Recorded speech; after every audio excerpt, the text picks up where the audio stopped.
അതൊക്കെ കിട്ടിയത് കൊണ്ട് നിങ്ങൾ അൾട്ടിമേറ്റ്ലി ഹാപ്പിനെസ് എക്സ്പീരിയൻസ് ചെയ്യുന്ന, അൾട്ടിമേറ്റ് പീസ് എക്സ്പീരിയൻസ് ചെയ്യുന്ന ഒരാളാകണമെന്ന് യാതൊരു ഗ്യാരണ്ടി ഇല്ല എന്നുള്ളത് മനസ്സിലാക്കലിൻ്റെ പേരാണ് സ്പിരിച്വാലിറ്റി.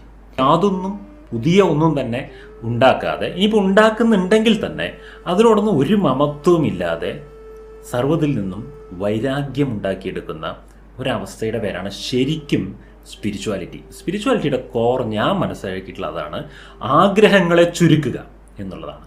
ഈ ലോകത്ത് അമിതമായി ആഗ്രഹിച്ച് ജീവിക്കാതിരിക്കുക, കിട്ടിയതിൽ തൃപ്തനായി ജീവിക്കുക എന്നുള്ളതൊക്കെയാണ് സ്പിരിച്വാലിറ്റി. അപ്പോൾ ഈ സ്പിരിച്വാലിറ്റി ഇങ്ങനെ അമിതമായിട്ട് ഒരു മനുഷ്യൻ്റെ തലയിൽ കയറുമ്പോഴും ഒരു പ്രശ്നമുണ്ട് കേട്ടോ.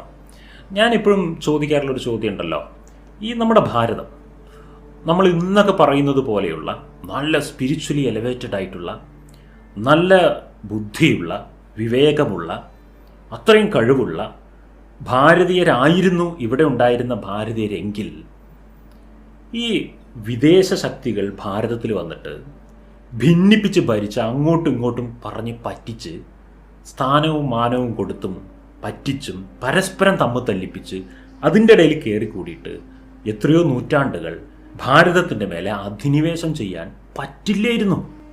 ഈ സ്പിരിച്വാലിറ്റിയൊക്കെ ഭാരതീയന് കുറച്ച് നെഗറ്റീവായിട്ട് എഫക്റ്റ് ചെയ്തിട്ടുണ്ടെന്നാണ് എനിക്ക് തോന്നിയിട്ടുള്ളത്. നിഷ്ക്രിയത്വം ഉണ്ടാക്കുവാൻ സാധ്യതയുള്ള രീതിയിൽ പലപ്പോഴും സ്പിരിച്വാലിറ്റി മാറാറുണ്ട്.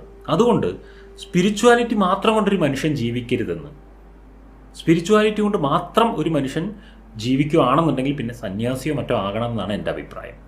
സ്പിരിച്വാലിറ്റി നമ്മുടെ മനസ്സിനൊരു സമാധാനവും ഒരു സന്തോഷവും ഒരു മനസാന്നിധ്യവുമൊക്കെ ഉണ്ടാക്കുവാനും, നമ്മൾ എന്ത് കാര്യം ചെയ്യുന്ന സമയത്തും അത് നമ്മൾ നമുക്ക് വേണ്ടി ചെയ്യുന്ന പോലെ തോന്നാതെ നമ്മളെക്കാൾ മുകളിലുള്ള ദൈവം, അങ്ങനെയൊക്കെ പറയുന്ന ഒരു ശക്തിയിൽ ഡെഡിക്കേറ്റ് ചെയ്ത് ചെയ്യുന്ന സമയത്ത് ഒരു ഇൻസ്ട്രുമെൻറ്റ് കോൺഷ്യസ്നെസ്, ഞാൻ ഈശ്വരന് വേണ്ടി ഇത് ചെയ്യുന്നു, അല്ലെങ്കിൽ ഈശ്വരൻ എന്നെ ഏൽപ്പിച്ച കാര്യം ഞാൻ ചെയ്യുന്നു എന്നൊക്കെ ചിന്തിച്ചുകൊണ്ട് അവിടെ ഒരു ഇൻസ്ട്രുമെൻറ്റ് കോൺഷ്യസ്നെസ് ഉണ്ടാക്കിയെടുക്കുകയൊക്കെ ചെയ്യുകയാണെങ്കിൽ സൈക്കോളജിക്കലി പോലും അതിൽ കുറേ ഗുണങ്ങളുണ്ട്. അങ്ങനെ ചിന്തിക്കുന്നവർക്ക് കുറേ സ്ട്രെസ്സ് കുറവുണ്ട്, ഞാൻ കണ്ടിട്ടുള്ളതാണ്.